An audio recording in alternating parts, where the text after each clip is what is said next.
the mute button. Yeah. All right, so here's what Josh just said to everybody. Now that we're We're live. on the driveway right now with chainsaws, ironically. Sorry if you hear any weird sounds, but they are building a haunted house next to Josh's house right now. So what you're saying is Jason Voorhees is building the haunted house. This reminds me of a job I had in college. This is a quick story. I was working at this place that was right next to a scream therapy clinic. It was hilarious. So it was like I was just like stocking boxes and stuff like that. But they would say to us, they're like, listen, no matter what you hear coming from the other room, don't be concerned. Everybody's fine.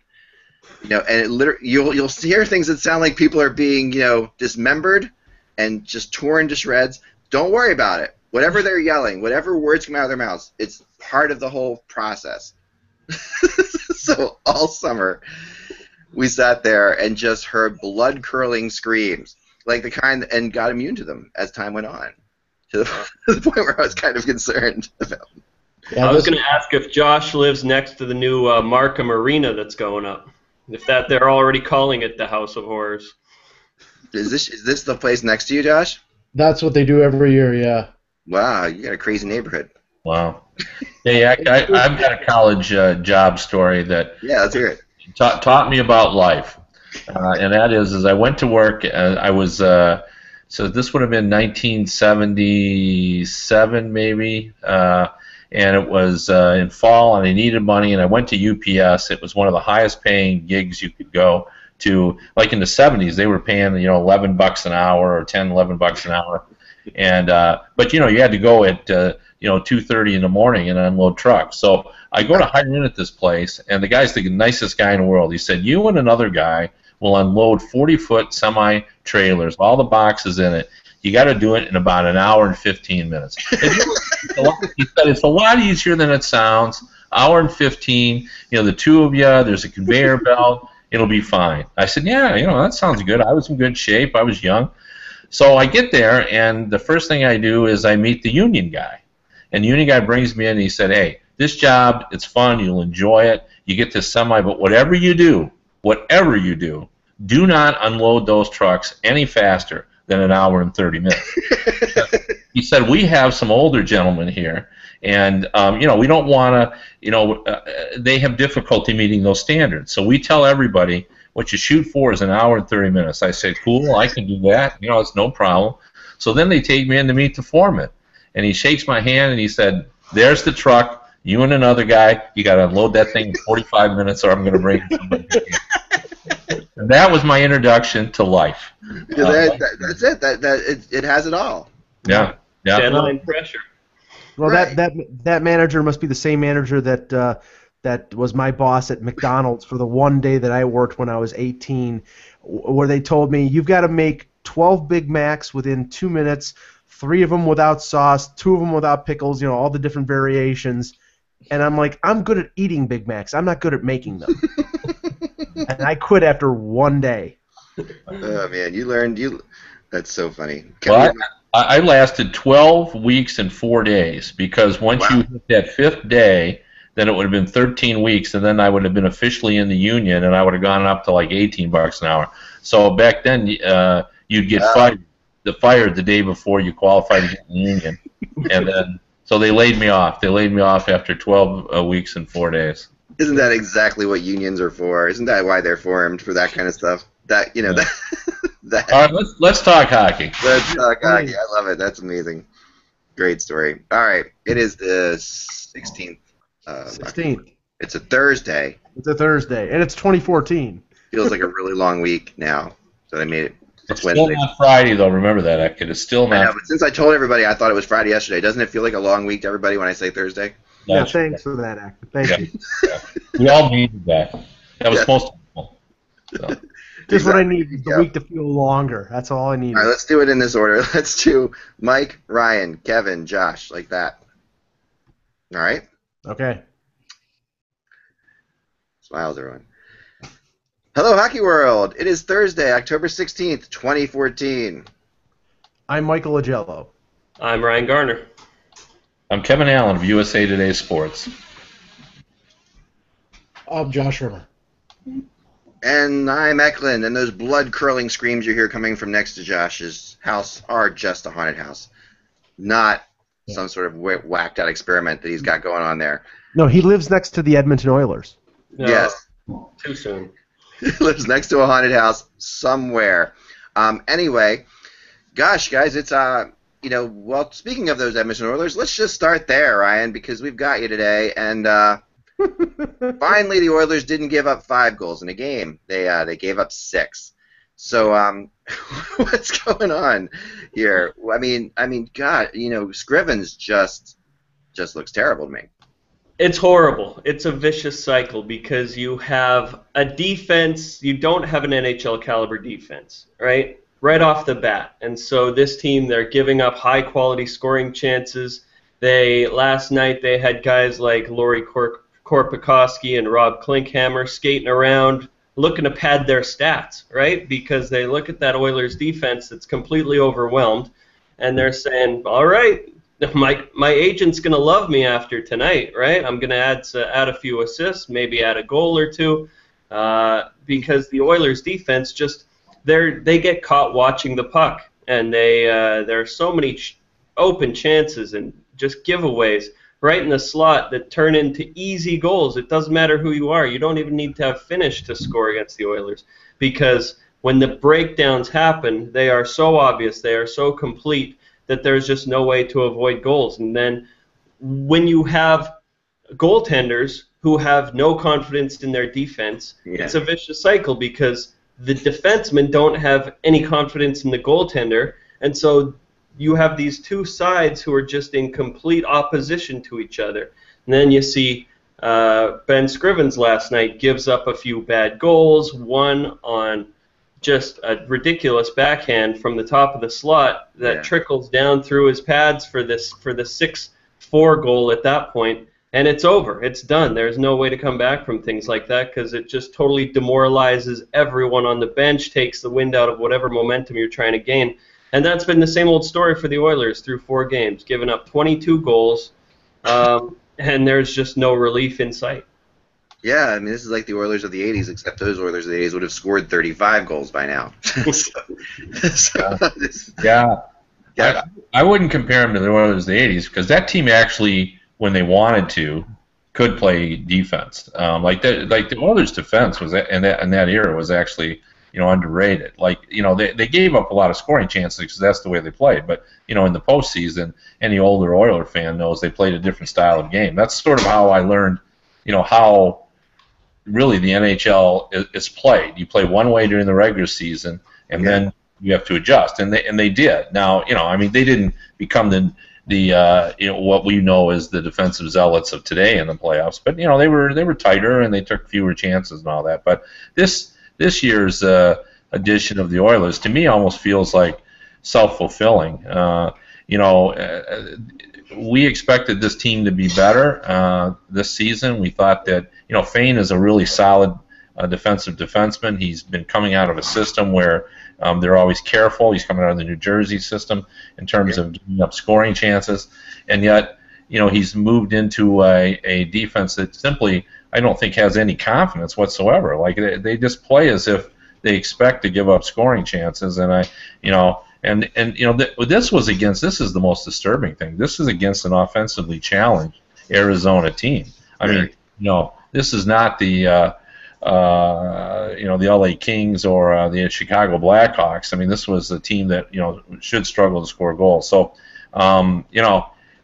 I never thought that the Oilers would really be in the mix for the Connor McDavid, Jack Eichel sweepstakes, but now they're right in there. You got to give them the props when props are due. They're back.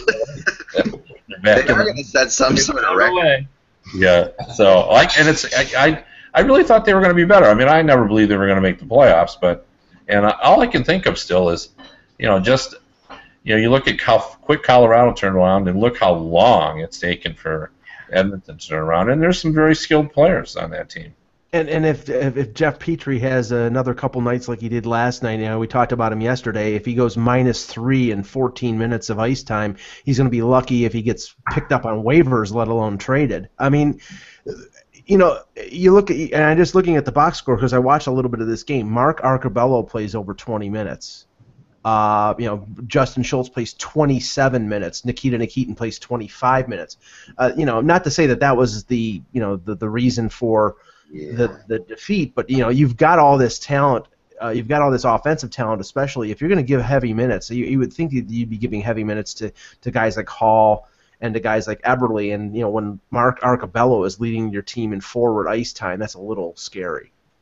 Absolutely, and it almost feels like the team, the way they're coached and the way the lines are put together in the ice time so far in the early season, it feels like they're kind of believing their own press clippings from the general manager who says, I see Justin Schultz as being a potential Norris Trophy winner, right? Which no one agrees with, which he has not shown any glimpse of ever having that kind of potential, yet for some reason, and I still think this goes back to the fact that Justin Schultz, when he could have chosen from 29 other NHL franchises, he chose to come to Edmonton. So they feel indebted to this player, regardless of how he looks on the ice, to give him huge minutes, to give him the benefit of the doubt.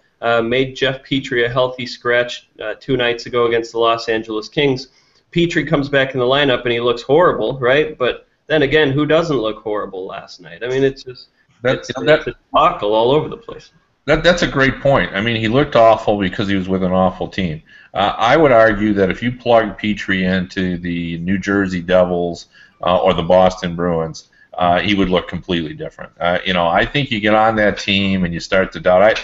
Now I can't even remember who did it, but on NHL Network they were talking about the collapse last night defensively yet again for the Oilers. And the point that the analyst made is if you watch them play, they play as if they don't trust each other. Like they just expect the other player to make a mistake. And I thought that was interesting analysis. And I think it all comes down to when you've been porous defensively for as long as they have, it does become self-fulfilling. And the true indictment of this team is you look at over the years, I mean, I kind of gauge players on how the fan base looks at a player when they go to a different situation, when they move to a new team, right? And when you look, for instance, Sam Gagner plays for the Coyotes now. He played last night against the Oilers for the first time. And if you ask any Oiler fan, they have no ill will towards Sam Gagner. They just say, if anything, they're happy for him because he gets a chance to contribute to an actual NHL franchise. and that's a sad fact, is that it becomes a thing where you just say, well, and it's the same thing with Petrie, where everyone expects him to be traded here right away in the next couple weeks, not to make the Oilers better, because that's not going to happen. It's to save Jeff Petrie's career, right? Like, at some point you just say, these are human beings. They shouldn't be subjected to this. Right. He's going to get the great escape.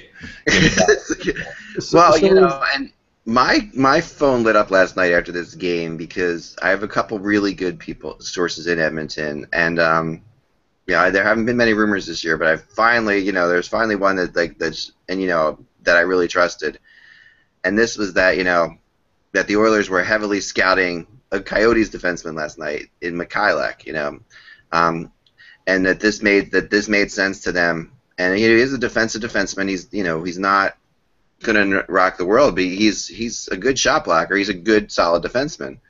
You know, and that this was something that they really felt like they had to find a way to get done, and that if they could get a top prospect and a draft pick, you know, that there was a deal to be made somewhere. And then immediately after that, another source, this one from Arizona, texts me the same exact thing. So for what it's worth, you know, you never know how these things are going to play out, but for what it's worth, there was definitely talk, it appears, last night between these two franchises. Whether it amounts to anything at all, who knows? But I mean, the question here is like, if we know, and the question I was like, well, who is Arizona want? And Arizona wanted Yakupov, you know, like, and that was sort of surprising to me. I didn't see Yakupov as a Don Maloney type player, but at the same time, it is offense, you know, and you're talking about an offensively challenged team. You're talking about maybe Yakupov in a new situation. So that was the rumor, you know, that those were the names being thrown around. Well, I mean, the Coyotes right now, I mean, there is no, you know, Shane Doan has been this central figure in that organization for years, and really there's nobody on that roster right now, or nobody even in the pipeline that I consider a guy who's going to be a future go-to guy. if they made a trade for Yakupov, he has the potential. I just don't think the situation in Edmonton has been a perfect fit for him. He's been relegated to the third line by Dallas Eakins. They have so many guys who are wingers who are playing first and second line, and I think it would be beneficial to Yakupov if he went someplace where he would be the man in Arizona. How much value does he have, though? That's the question.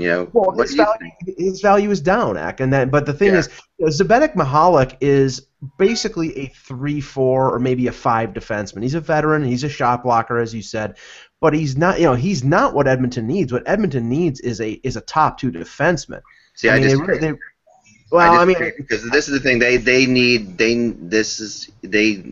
I'm not. I mean, that's a lot to give up for him. Yakupov has so much potential. It depends if there's a prospect, who the prospect's involved, what kind of draft picks are involved, or whatever. But I think they do need a stay-at-home, solid defenseman. I think this is that. I mean, and not that like you said. I mean, what are your thoughts on this, Kev? Well, I think Yakupov has a lot more value than you do. I think the perception around the NHL of him is that he needs to get out of Edmonton, and that I think Mike's analysis was right on the money. I think he would be very alluring to the Coyotes. They don't have anyone like him down in their system. I shouldn't say that. They have Ty Domi, who they're pretty high on, but not Ty Domi. Max Domi. Yeah, Ty Domi. But I think there are other teams around the NHL that would love to have him too. It's a real poor situation for Yakupov because he ended up having to join a group, as you said, of other skilled players who were also high picks, who had more experience in the NHL, and he's never been able to move off that. He's never been able to advance, but he has a dynamic that you can't find. So I think you could still get an okay package for him on the trade market. I believe that. What do you think, Ryan?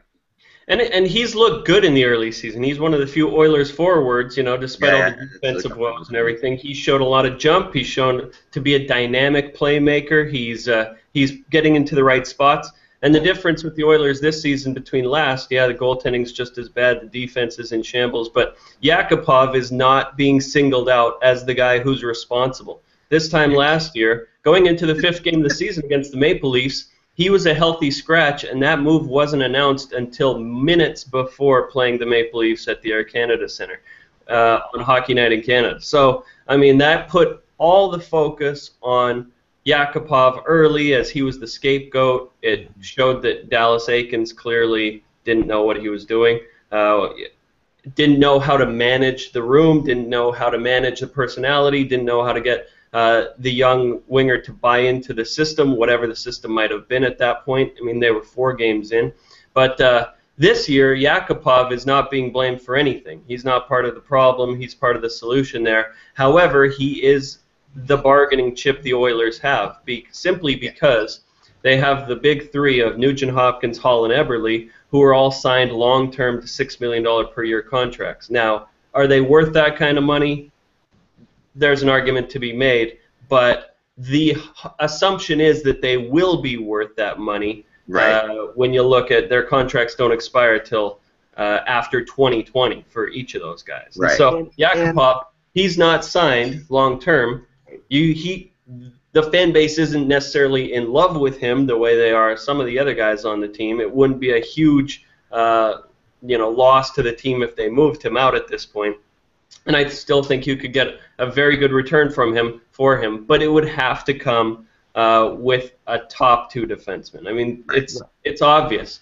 Craig McTavish has said the difference between this year and last, he says, well, last year they experimented with a lot of guys like Grabeshkov and Belov and other guys from the KHL, Philip Larson, right? And this year they said, well, we went with proven NHLers on the blue line, Mark Fane, Nikita Nikitin. And while that's admirable, Mark Fane and Nikita Nikitin aren't guys that competitive NHL teams have on their blue line in top pairing situations, right? So they're getting to this point where, okay, it's good to get NHL players, but now you need to acquire NHL players who can compete with other top flight NHL players, and then that's where the Oilers have to get to. And it's too early to write off Nail Yakupov as a first pick bust. He's in the third year of his entry level deal. I mean, I think teams that are trying to trade for him will try to sell Craig McTavish on, well, he just needs to change the scenery, but he's never going to fulfill his first pick talent level in Edmonton, which would basically be signaling to them that he's a bust. So let's try to buy low and get him on the cheap, and then he turns into a franchise level forward wherever he goes. I mean, that if I'm an opposing general manager, that's what I'm trying to do, but that's not his value. He is still a prime prospect, and he's only 20 years old. He is, but I mean, at what point does that change? If you're going to trade him, this is the year to do it, I think. I mean, if you're going to move him, this is the year to do it, because you still have that. He's coming out of his entry level contract, right? I mean, this is it. I mean, this is when it's going to happen. I don't know. I think they need to get a couple players back for him. I think they need more than one player. It's kind of what I liked about the idea. I know you're not getting a top line defenseman, but I like the idea in Toronto that you're getting some more than one player out of it. Maybe that prospect is a big time player. We don't know, or whatever it is. If the prospect in the rumored deal is Max Domi, then you're talking about changing a high level prospect who got cut as a 19-year-old in Arizona and is probably not too happy about it. He had a good preseason and he probably thought he was going to make the team. So he is disgruntled. And then for a guy in Yakupov who's disgruntled. But the problem then is, if you look at Edmonton, you've got Nugent Hopkins, you've got Draisaitl up the middle, and Domi, who's a smallish guy who is a center. You can't be converting him to the wing. So then you're almost too loaded up the middle with young centers. Right. So, yeah. I agree, and there's two things that I think I want to discuss before we move on. One of them is Dallas Eakins, and we'll get to that in a second, because that seems like the only place they can go at this point. But the other thing is this, and I thought about this today. And having been like a rumor guy for my career and followed the different trades a lot, as my main thing. One of the things I have noticed is the incredible reluctance of Canadian teams to trade superstars. Like in any way, shape, or form. We really don't, and I think it has to do with what you say, Ryan. There is a much deeper love affair with Canadian teams and their star players than there is in America. Like you would never have seen Joe Thornton traded from Boston to San Jose if it was from Montreal to San Jose or Edmonton to San Jose. You would never see these star players that move around. And superstars aren't traded often, or just call them even star players. They aren't traded often anyway. But it had to go really far back to even find, I never even really found one that I could say was legitimate, star for star type trade.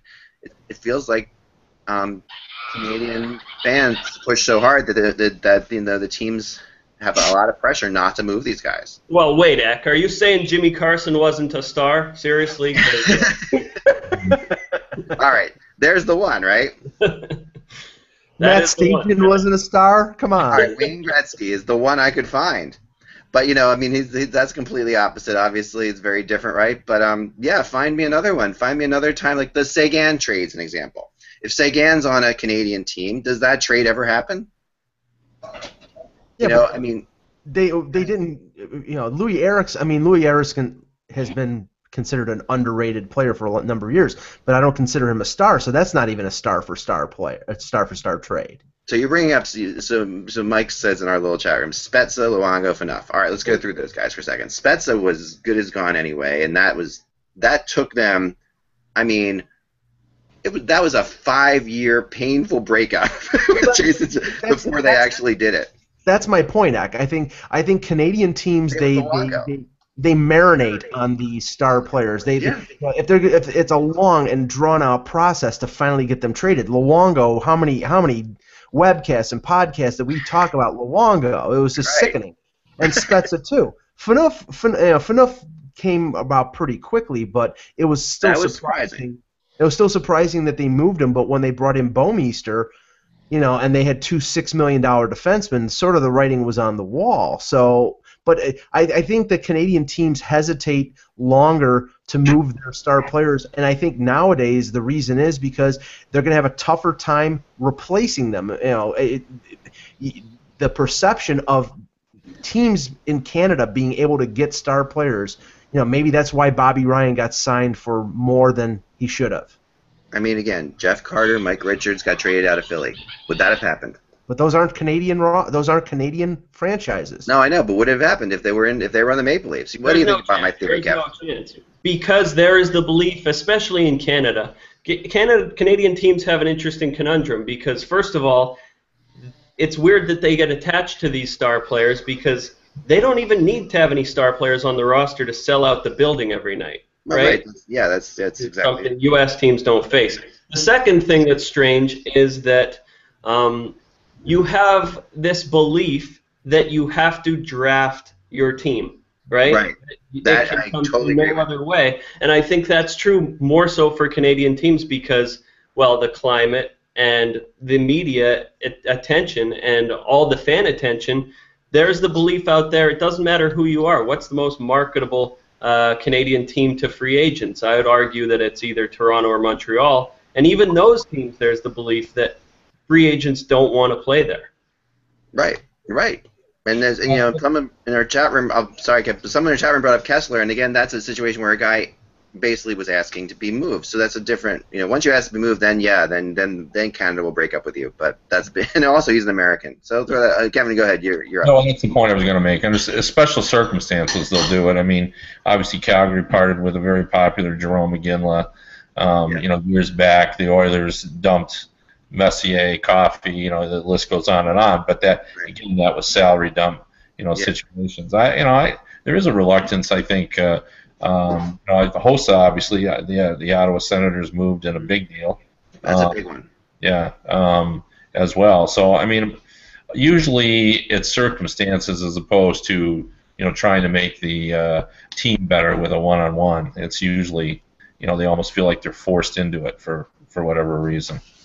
And that's the thing. So, I mean, I wonder, that, and I think when you look at the Edmonton Oilers and the fact that they really have to move one of these guys, I think that's what it comes down to, and Yakupov is the one guy who's not signed, probably easier to move in some ways than others, and probably the one guy, that has, I guess, the least potential of those guys, it's hard, I think, so. I mean, Eberle's, such a Canadian folk hero. I mean, Eberle's beyond. You can't move Eberle. That's just not possible, right? So, and Taylor Hall is an amazing player, and that he is their best player, and you should definitely hold on to him. He's the least established of the four. But then there's Draisaitl too. There's another one now. Well, right. I'm talking about the ones that have played a couple years. Draisaitl, this is his rookie year. But the point I'm going to make is the fact that he's had one good year, he had one bad year, and then there's this year. He's a restricted free agent. What do you base his salary on? You could see a long, drawn-out contract fight here, and I'm sure and I don't think it's a realistic threat, but I'm sure that the KHL will be used as a threat by Yakupov to extract more money out of Edmonton. And if he doesn't want to go back to Edmonton and doesn't like Dallas Eakins, he might go there for a year or two. So he might force Edmonton's hand to move him this year. Well, what about Dallas Eakins, Kevin? What are your thoughts on that one?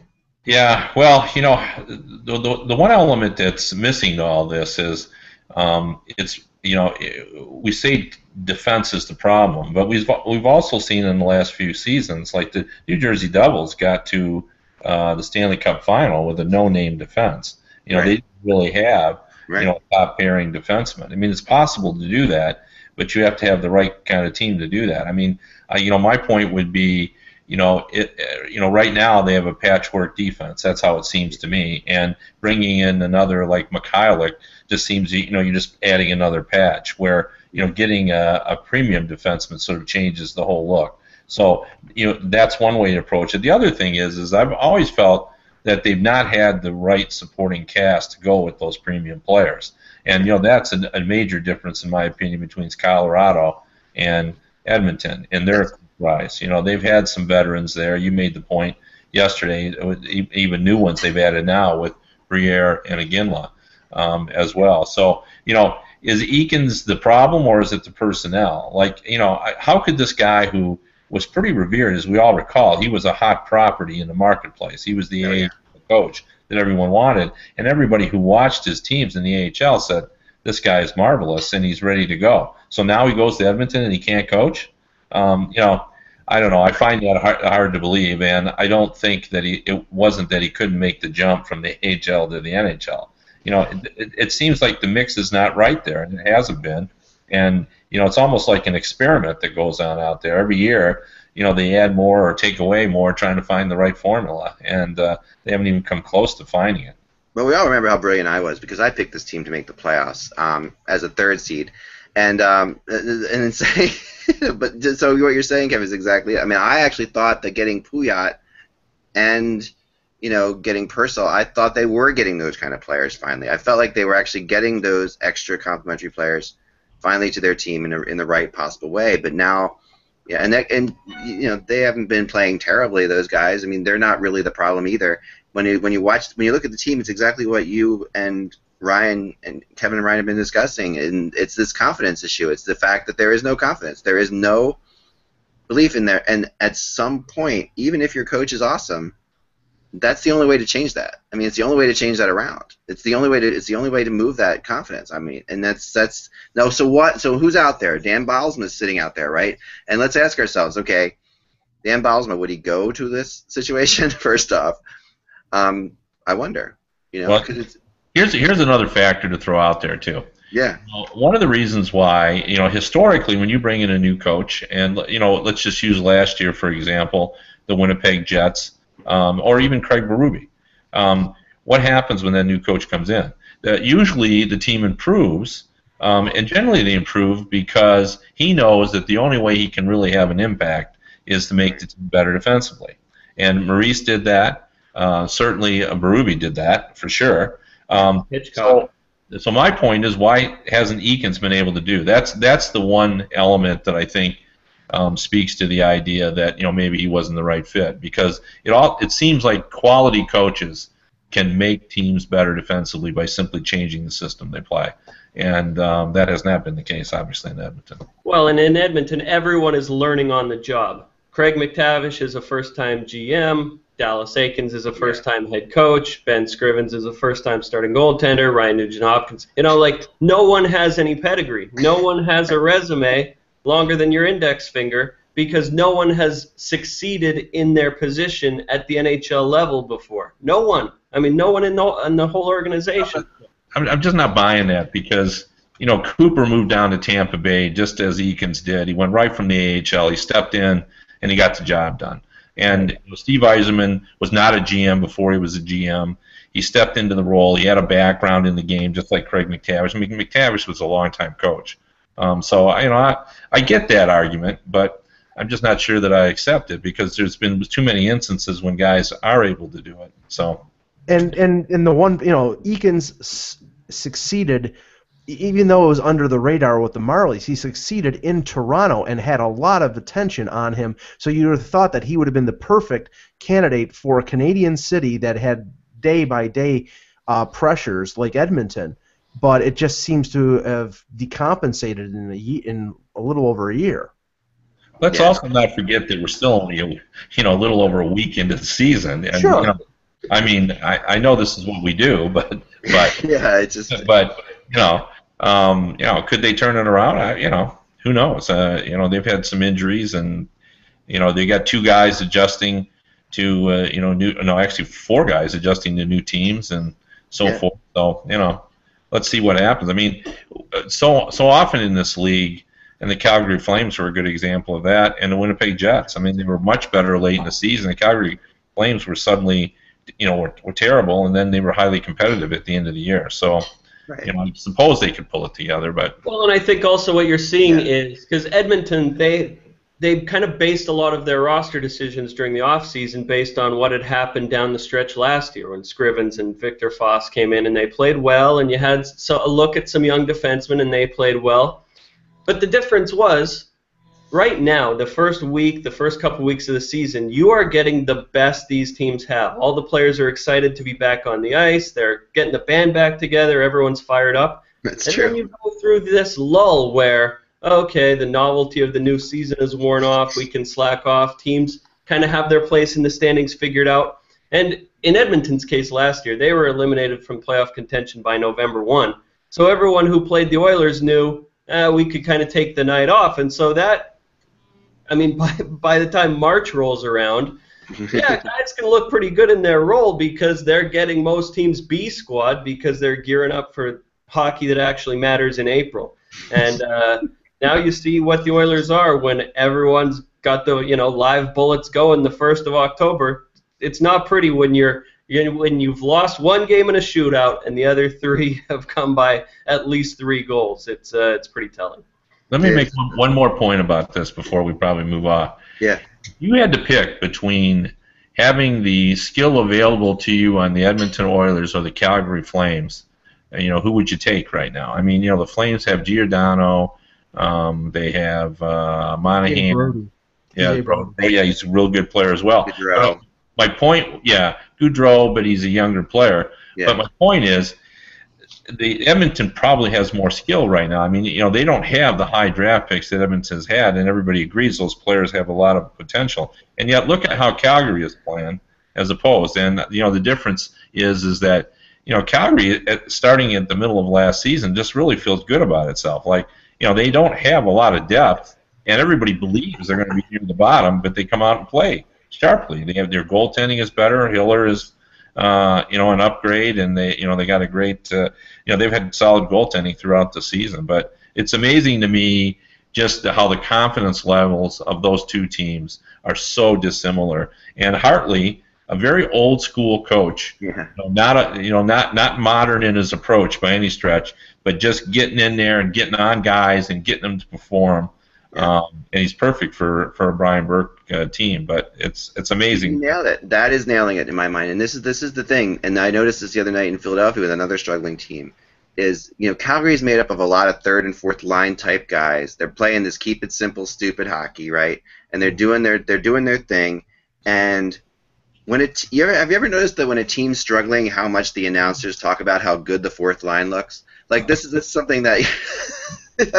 In Philadelphia, they're like, wow, this fourth line is really good. They're doing great, and everyone's like, oh, wow, yeah, I guess they are. They're bringing a lot of energy to the ice, and it's like, yeah, they're bringing energy because everyone else sucks right now. Yeah, because they're as good as their second and third line, that's why. Because fourth line players are what they are. They go out there and they do their thing, right? But skilled players have to perform. They actually have to be creative. They have to be confident. They can make wonderful plays and they can make horrible plays. Fourth liners just will do what they do. And that's what you have with Calgary. You have a bunch of guys who do what they do. I saw watching the Predators game the other day. They're playing a simple game. There's nothing spectacular about Calgary.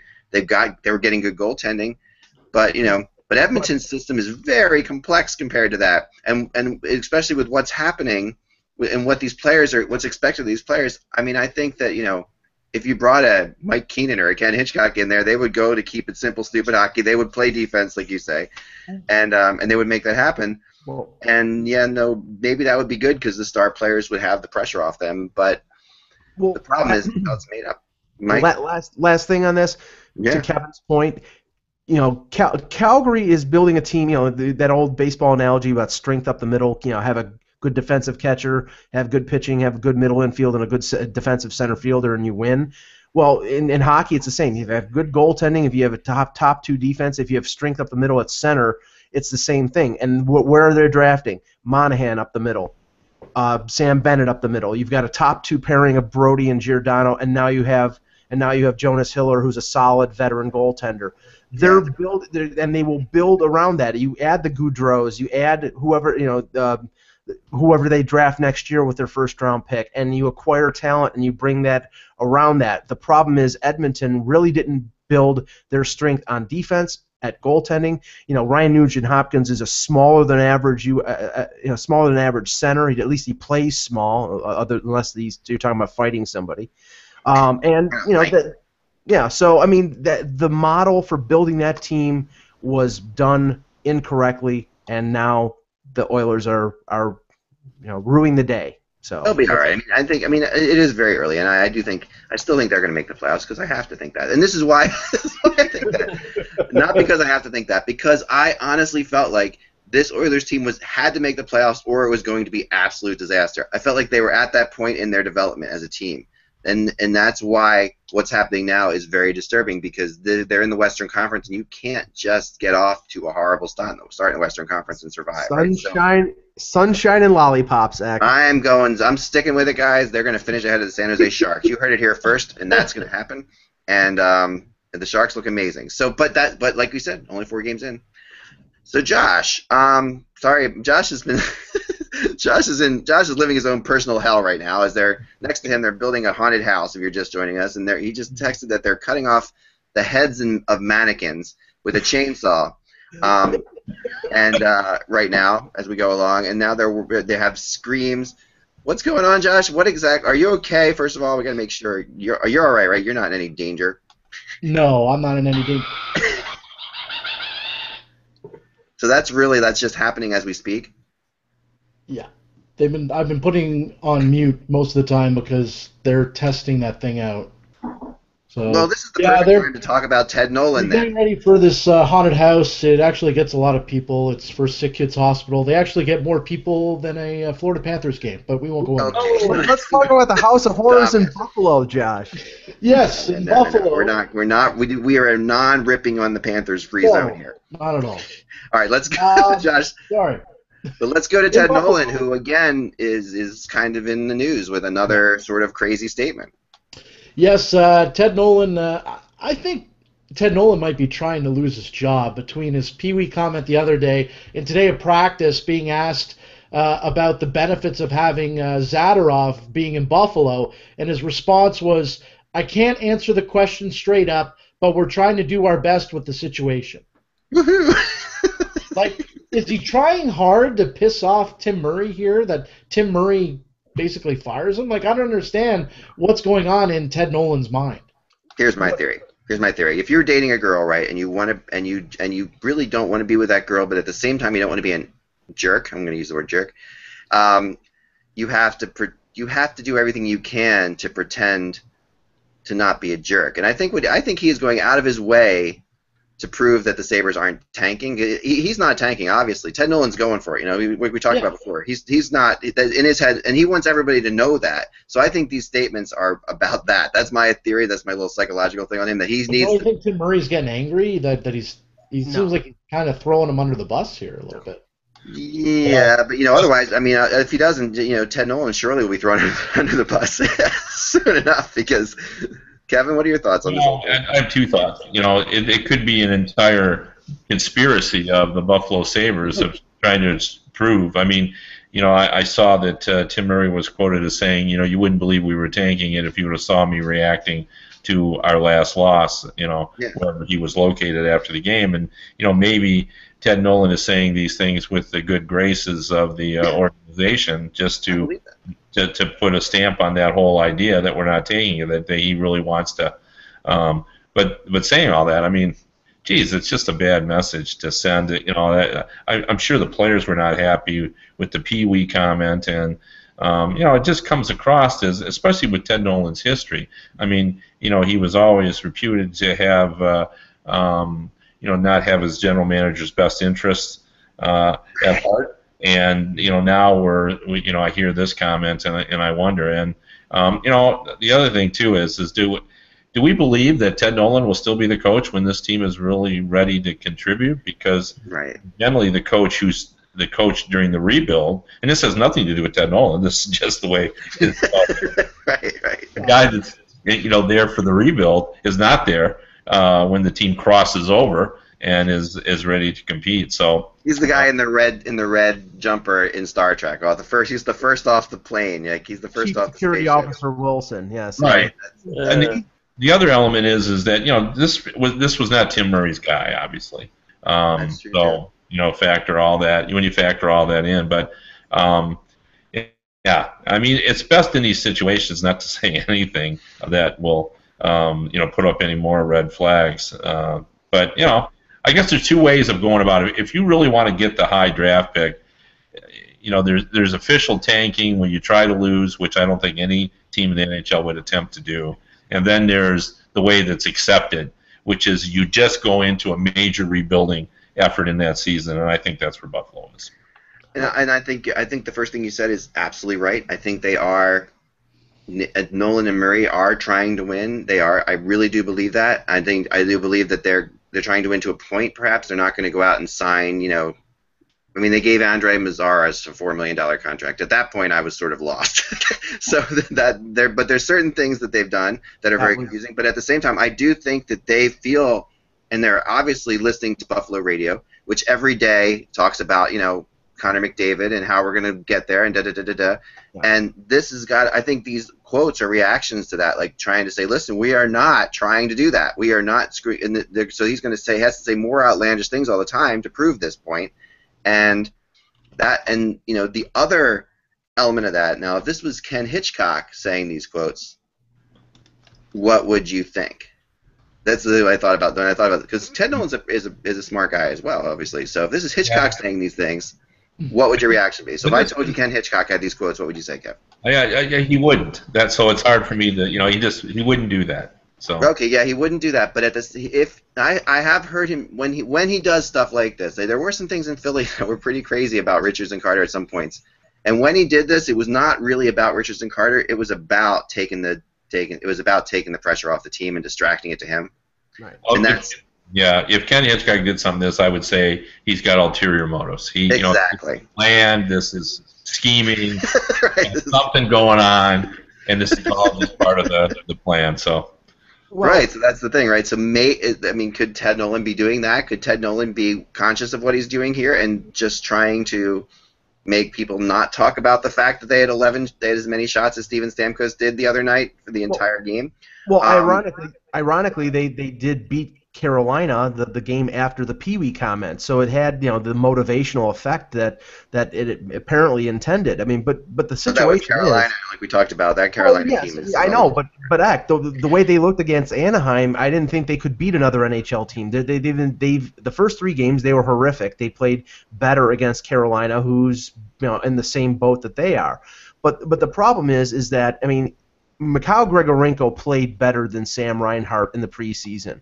But they're giving Reinhart the 9 games to give him a look and see how he is ready, if he's ready for the NHL, which I don't think he is. I've watched him a few games and he's not ready. The same thing with Zadorov. Zadorov is probably going back to London of the OHL.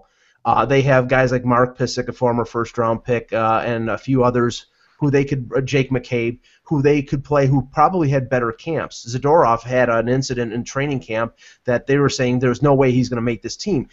But I think Tim Murray wants a look at these players. But the thing is that Ted Nolan, maybe his job is not on the line because he has a 3-year extension, but if they lose 9 of the first 10, it doesn't look good for him. It doesn't look good for his future if this team just lays down. He's still going to the office 10 hours a day. He's not screwing around. And we talk to people up there. That's the thing. He's not just like phoning it in. So when you're going, Ryan. However, I agree with Kevin's point that I don't think Ted Nolan's going to be there for the turnaround this team makes down the road, and I think he kind of knows he's not long for the world in Buffalo, right? And so this situation, it almost reminds me of, remember Dale Hunter in Washington? Yeah. How he kind of basically said, I don't even need to be here. Like, I'm not emotionally invested in this. I don't give a crap. I'm not going to be here down the road. I'm just here for the buffet, and I'm out, and I'm going to say what I think. I think he's being completely genuine in his comments. And, yeah, maybe he's using it as a motivational tactic when he calls his team a Pee Wee team, but I think he's just saying, look, I have nothing to lose. I've been on the outskirts. I'm playing with house money. The fact I even have a job, right?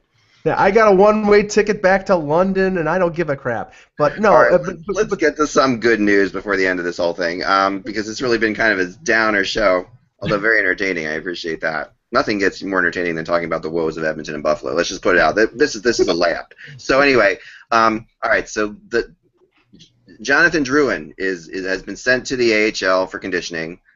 He's healthy. Thank God. Now Stamkos will have someone to get him the puck. And so he's going to be coming up, and maybe Stamkos' scoring will pick up. I just think Drouin is, Kev, what are your thoughts on Jonathan Drouin? Well, I thought he was going to be one of the better rookies this season. I mean, he was a year older coming in. He didn't come in with his draft class as some people thought he would. I mean, but I remember scouts telling me in that draft year that they thought he was, he was the guy. Like there were people who thought, he wasn't the biggest player in the world. If he'd been bigger, he'd been number one overall.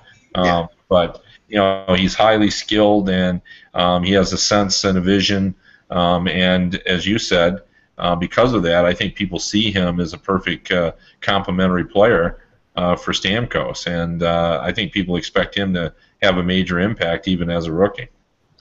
The name I keep hearing, from the scouts and even people in Tampa, and I'm probably this seems to be the talking point, but it is interesting and it is a little pressure to throw on him. But at the same time, the comparison is Pavel Datsyuk with Drouin. Oh boy! Any similarity, Mike? You don't like that idea? Well, that's too much pressure to put on a 19-year-old kid. I mean, Pavel I said Datsyuk. that too, but the scout I talked to has been around the NHL forever. I talked to him the other night about this, and he literally said to me, he's like, I said that's a lot of pressure. We're not going to call him that, but at the end of the day, that he does creative things that not many players do. I'm not going down that road. I mean, Kevin, you see Pavel Datsyuk all the time. I think it's inherently unfair to make that comparison. Let the guy play a year or two, and let's see what he does before we do that. Yeah, the comparison that I've heard most often is Mats Naslund, the old player who, was very gifted offensively, very gifted, and people saw him as that type of player. I mean, Datsyuk is, he's been judged by his peers to be the most dynamic stick handler in the game. So that's I agree with Mike. That's a tough comparison to make. Although, we all love comparisons. So we have to make comparisons, so you're going to make comparisons. I mean, he's the next Gretzky. This is the next Datsyuk, I mean, I'll tell you, Datsyuk, the thing about Datsyuk that's interesting, and you would not get this at all, Kev, because you see him so much, but Datsyuk is for a lot of people who don't see the Red Wings as much as I haven't, he is underrated in our heads, and it's funny, and it wasn't until last year, honestly, and even though he didn't play incredibly well, it wasn't until the Olympics. This is pathetic of me to admit, that I actually realized what all the fuss was with Datsyuk. I always knew he was a great player, but to put him on that other level that people had always put him on, I saw in the Olympics, I saw that. I saw okay, there are Gretzky-esque elements to this kid, like to Datsyuk. I mean, and that I started seeing that, but when you don't watch him every day, you see him on an occasional basis. At least for me, it was that's really one of the players that I just never got. I don't know. That's a weird thing. I guess everybody has players like that, but that was mine. I don't know. I remember one of the comments that Ken Holland had about him early in his year is that when he really turned the corner to being a great player is when he no longer felt he had to beat the same player 3 times on the same play. I mean, he would really do that. Like, he would just turn a guy around, and it was almost like he was kind of showing off. This is when he was playing with Brett Hull early in his career, and and then all of a sudden he realized that was just draining his energy to just beat a guy just to beat him, and then he just started making all that magic that he had work. And if you remember, Kevin and Datsyuk was hurt before the Winter Classic, and I believe he was hurt before the Olympics. So he wasn't really healthy in the Olympics. Yeah, he made that kind of impression injured. Imagine if he was. He just did. I mean, he was by far. Maybe part of it was the Russian general turmoil of the Russian players too, because Datsyuk was one of the few guys who was actually playing his game and wasn't really caught up in all the other craziness. But he was the best Russian player. He was the best Russian player in the U.S.-Russia game, the T.J. Oshie shootout game. By far. At least and that's so. That's all the time we have for today. Boston-Montreal tonight, guys. Enjoy that one. That's always a good one. That's a great rivalry, as we know, and Boston's got a little bit of a score to settle there, I'd say. That'll be a fun one to watch. Boston's. Don't forget Sharks and Islanders too. The battle of the unbeatens. Oh, right.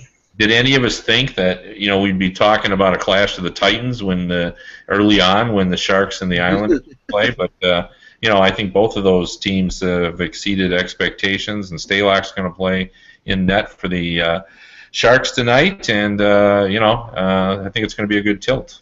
Will Milan? I never would have connected these teams together ever. Actually, there's no connection between these teams whatsoever. Mike, will Milan Lucic try to shake any hands at the Bell Center in Montreal? Oh boy, lay it down, man, lay it down. Meanwhile, Josh, good luck to you. Don't go into the basement or into a closet with any, or just stay where you are. Don't say, hey, I should look behind that dark door over there. Beware of any floating. Taking a break because there's no chainsaws or creepy music or even. Well, this is a horror movie. That's exactly when something terrible will happen. So now you have the silence. Now you're screwed. Now, yeah, any minute now. I don't know why he's doing it. Like, we still got over 2 weeks till Halloween, but anyway. And we look forward to those 2 weeks. You can watch them here on the Hockey Buzzcast, and you watch as Josh slowly comes undone. And really, if you want to really have a fun time with us, Josh, you really should hire like some kind of crazy person to just walk in the door one day in the middle of the podcast and carry you away. You got to make that happen. No. All right, guys, remember, without the buzz, it is just hockey. Talk to you soon.